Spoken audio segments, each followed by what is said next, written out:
asking me questions here on TikTok and stuff, and I'm gonna get to you guys in a second. I just want to make sure I'm not missing anything. I want to ask this question before I answer any of you guys. I see you guys on TikTok, on YouTube, and stuff.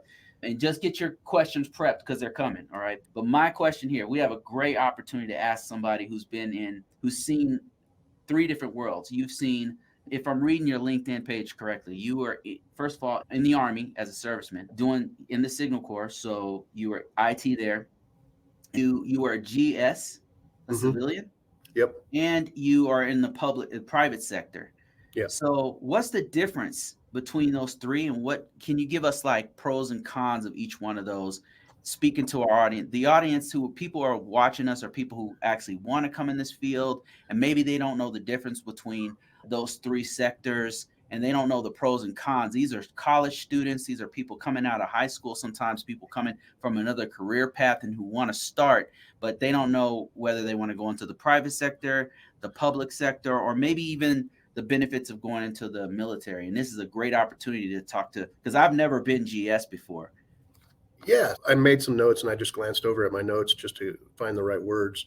Okay. But when I was in the Army, you join the Army and you know that they're going to have an intrusiveness into your home life because that's just how it is. You are property of the U.S. government at that point.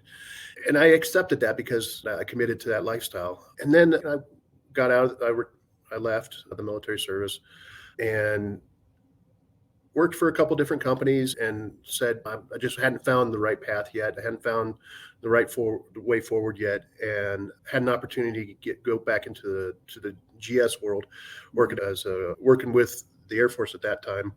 And one of the things that I just felt was that there was still a little bit of rigidity that I was uncomfortable with in the GS world, and to a degree, resistance against change in the GS world.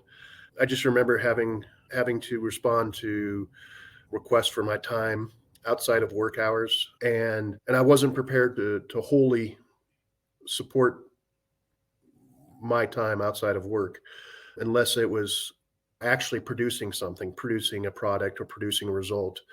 And so basically I was getting requests to come to work outside of my work hours.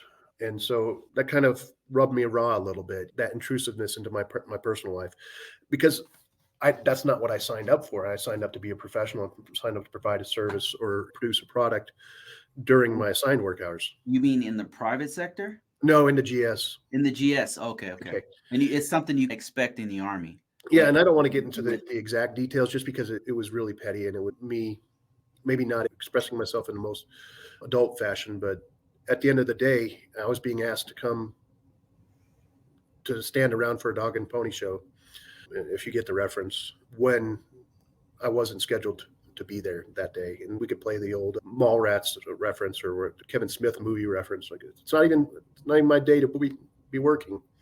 But so I was still searching for the perfect opportunity. And that opportunity presented itself when I returned back to that post down south and cleaned up all those accounts. And what that one taught me was that I had a lot more leeway. I had a lot more leeway to produce something and chase a project that I wanted to work on, that I was interested in working on.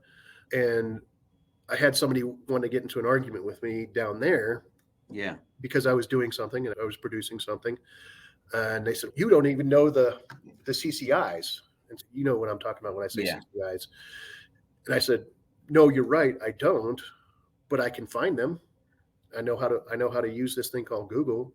And so I did. And what he was trying to articulate, I did not believe to be true, because I went and read the CCIs, and he still wanted to argue. And because we were quipping over, do we do it this way or do we do it that way? And it was another silly, petty disagreement, because I was just trying to be clean. So you have some of the same politics in civil servant work. Right. All right. And then I went back to the contract world. And in the contract world, let me see what my note was. Because I wrote it. It said, full freedom of movement, but comes with job insecurity in that you are responsible for your successes and failures Facts. all at the same time. Facts. Yeah. It's one analyst job that we discussed earlier. You keep the seat from hitting the ceiling. That contract was going to come to a close, but at that point, I had managed to secure 2 more certifications, and that just opened up the world to my current role, which I've been in for 2.5 years now, and I just dearly adore everybody that I work with and everybody that I interact with, and my entire team is just That's spectacular. awesome. That's awesome. So civil servant, some of the pros is it's job security still. Yeah, Cons, there's still the political stuff you have to go through, and then they expect you to act military, but you're not in the military.